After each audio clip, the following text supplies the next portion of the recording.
Hello guys, welcome to 5th generation Bishop. Okay, meron tayong ngayong unit na itetest. Ito po ay unit ni Sir Anthony. This is a WE 5.1R gas blowback pistol. Semi-automatic. So ito siya with markings. Markings on slide, serrations on rear. Markings on grip, sticker. Yan. 2011 markings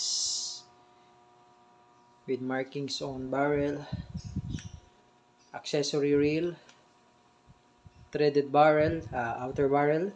May thread yan. Pwede mo siya lagyan ng suppressor. Pwede mo rin siya lagyan ng tracer units. Pwede mo lagyan ng flashlight, tactical lasers. Yan. This is ambidextrous manual safety.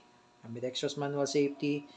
Beaver tail safety, 30 rounder capacity magazine. Okay, this is the owner's manual. Ito yung standard green gas number 12. And it comes with the 0.23 grams 4,000 shots na BBs. So ito po yung previous. Okay, ito yung previous. And check natin yung manual safety. So, before mo siya ma-activate, make sure na nakababa yung hammer. Pwede mo ikasa or pwede mong ibaba yung hammer bago mo ma-activate, sir, yung manual safety. Okay? Kasi pag hindi siya nakababa, pag naka-rest yung hammer, hindi mo siya masisafe. Yan. Kailangan nakababa yan. Yan. So, check natin kung working ba. Okay, working. So, ambidextrous po siya. Ibig sabihin po, magkabilaan po yan. Pansinin nyo po, magkasabay yan. So, yun po yung tinatawag na ambidextrous. Okay? May mga unit kasi na hindi ambidextrous ready. Yun yung mga unit na dito lang sa side yung manual safety. But this model, ambidextrous siya. Okay? So, ang purpose niyan, kung kayo ay kaliwete, you can access the ambidextrous manual safety. Ayan. Okay, so check natin ulit. Okay, working. Ngayon, yung pangalawang safety features, itong beaver tail, no? Hanggat hindi siya napipress, hanggat hindi engage yan, kahit kalabitin mo yan, pansinin nyo po, hindi pumapalo yung hammer. Pero pag diniinan ko yan, pag diniinan ko, yan, pumapalo na siya. Ulitin ko po, no? Pag hindi siya engage, pag hindi ito napipress, kahit kalabitin ko po yan, hindi pumapalo yung hammer. Pero once napipress ko siya, pumapalo siya. Kasi nga, part of the safety kasi ito. Part of the safety features itong beaver tail safety. Okay, so make sure na kapag hinawakan nyo yung grip, make sure na nag-grip nyo siya ng maayos. Kailangan nakadiin talaga siya. Kasi pagka hindi, bawa ganyan, hindi siya nakadiin na maayos, pwedeng hindi pumutok yan. Kasi nga, safety feature na to eh. Okay, so working yung beaver tail, working yung manual safety. Yan, maglalagay tayo ngayon ng BBs. So, maglalagay tayong BBs. Kami dito, pag naglalagay kami ng BBs, o kung gusto nyo pong gayahin yung aming tips, pag naglagay kami ng BBs, hindi po namin pinupuno. No? Pwede ka naman gumamit ng BB loader. So, pag naglagay kami ng BBs, sir, hindi namin pinupuno yung magazine. So, this is 30 rounder. So, ang nilalagay lang namin at least half. Para yung spring niya, hindi agad lumambot. Kasi kapag lagi yan, no, pag lagi yung babad, tapos laging puno, tapos laging naka-down yung spring, katagalan yan, lalambot. So, ang tendency niya, hindi niya na maitutulak pataas yung mga BBs. So, doon nagkakaroon ng misfeeding or yung parang nag-open slide lang siya bigla, no? Yung ganun. Or di kaya, pwede rin hindi na mag-open slide dahil sa spring. So, pwedeng ganun ang mga cause nun.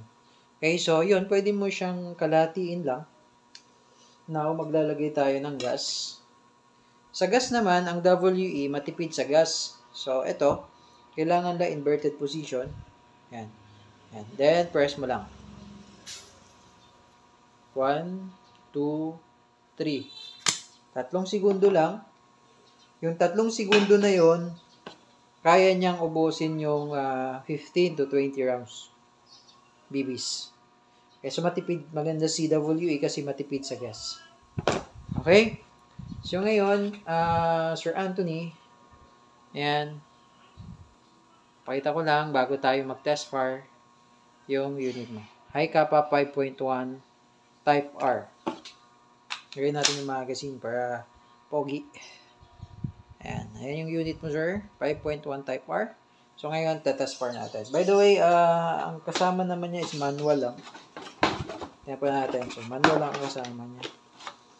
Okay, bukod dun sa mga freebies, out of the box, 5.1 R. WE, made in Taiwan yan. Okay? So, mag-test tayo. Okay, Sir Anthony, ito na po ang unit nyo. 5.1, High Kappa 2011 5.1R. Semi-automatic pistol. And ready to fire. Firing.